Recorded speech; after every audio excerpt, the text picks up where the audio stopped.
প্রথম ও দ্বিতীয় শ্রেণীর সরকারি চাকরিতে কোটা পুনর্বহালের প্রতিবাদ ও কোটা সংস্কারের দাবিতে ঢাকা রাজশাহী মহাসড়ক অবরোধ করেছেন রাজশাহী বিশ্ববিদ্যালয়ের শিক্ষার্থীরা। সকাল 10:45 বিশ্ববিদ্যালয়ের প্রধান ফটকের সামনে অবস্থান নিয়ে এই কর্মসূচি পালন করছেন তারা।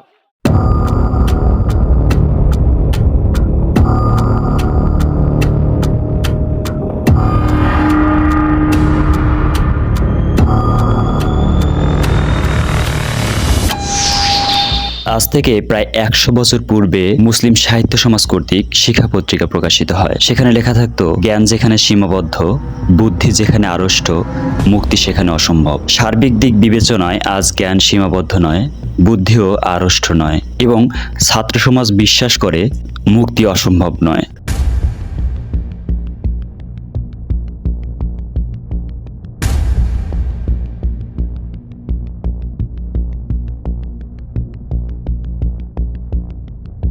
সাম্য, মানবিক মর্যাদা, সামাজিক ন্যায় বিচার প্রতিষ্ঠায় বাংলাদেশের ছাত্র সমাজ তৎপর ছিল, আছে এবং আমরা আশা রাখি ভবিষ্যতেও থাকবে। দলমত নির্বিশেষে সবাই অন্যায়ের বিরুদ্ধে প্রতিবাদ করবে, এটাই আমাদের প্রত্যাশা। বাঙালি জাতি শিখিয়েছে কিভাবে সংগ্রাম করে অধিকার আদায় করতে হয়।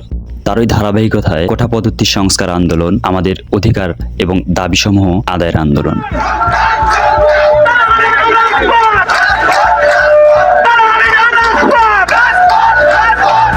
একটি দেশের সার্বিক উন্নয়নের জন্য সরকারি চাকুরিতে মেধাবীদের অংশগ্রহণ নিশ্চিত করার লক্ষ্যে রাষ্ট্রের প্রতিটি নাগরিকের সমান সুযোগ সুবিধা সৃষ্টি করার কোনো বিকল্প নেই। বৈষম্যমূলক কোটা পদ্ধতির সংস্কারের লক্ষ্যে রাজশাহী বিশ্ববিদ্যালয়ের শিক্ষক এবং শিক্ষার্থীরা সর্বদা সোচ্চার রয়েছে। রাজশাহী বিশ্ববিদ্যালয় অন্যান্য বিশ্ববিদ্যালয়ের মতো কোটা পদ্ধতির সংস্কার চেয়ে আন্দোলন শুরু করেছে। কোটা পদ্ধতির সংস্কারের আন্দোলনে 4টি বড় দাবি রাজশাহী বিশ্ববিদ্যালয়ের শিক্ষক এবং ছাত্র সমাজ থেকে উঠে আসে। 2018 সালের পরিপত্র বহাল সাপেক্ষে কমিটি গঠন করে সরকারি চাকুরিতে কোটা পদ্ধতির সংস্কার করতে হবে। কোটায় প্রার্থী না পাওয়া গেলে মেধা কোটায় শূন্যপদ পূরণ করতে হবে। ব্যক্তি তার জীবনদশায় সব ধরনের সরকারি প্রতিযোগিতামূলক পরীক্ষায় একবার কোটা ব্যবহার করতে পারবে। উল্লেখ্য, পাবলিক বিশ্ববিদ্যালয় ভর্তি পরীক্ষা এর মধ্যে অন্তর্ভুক্ত হবে। প্রতিটি জনশুমারির সাথে অর্থনৈতিক সমীক্ষার মাধ্যমে বিদ্যমান কোটার পুনর্মূল্যায়ন নিশ্চিত করতে হবে। দুর্নীতিমুক্ত, নিরপেক্ষ ও মেধাভিত্তিক আমলাতন্ত্র নিশ্চিত করতে কার্যকর ব্যবস্থা গ্রহণ করতে হবে। এটা ছিল কোটা পদ্ধতি সংস্কার আন্দোলন রাজশাহী বিশ্ববিদ্যালয়ের ছাত্র সমাজ কর্তৃক উত্থাপিত কয়েকটি দাবি।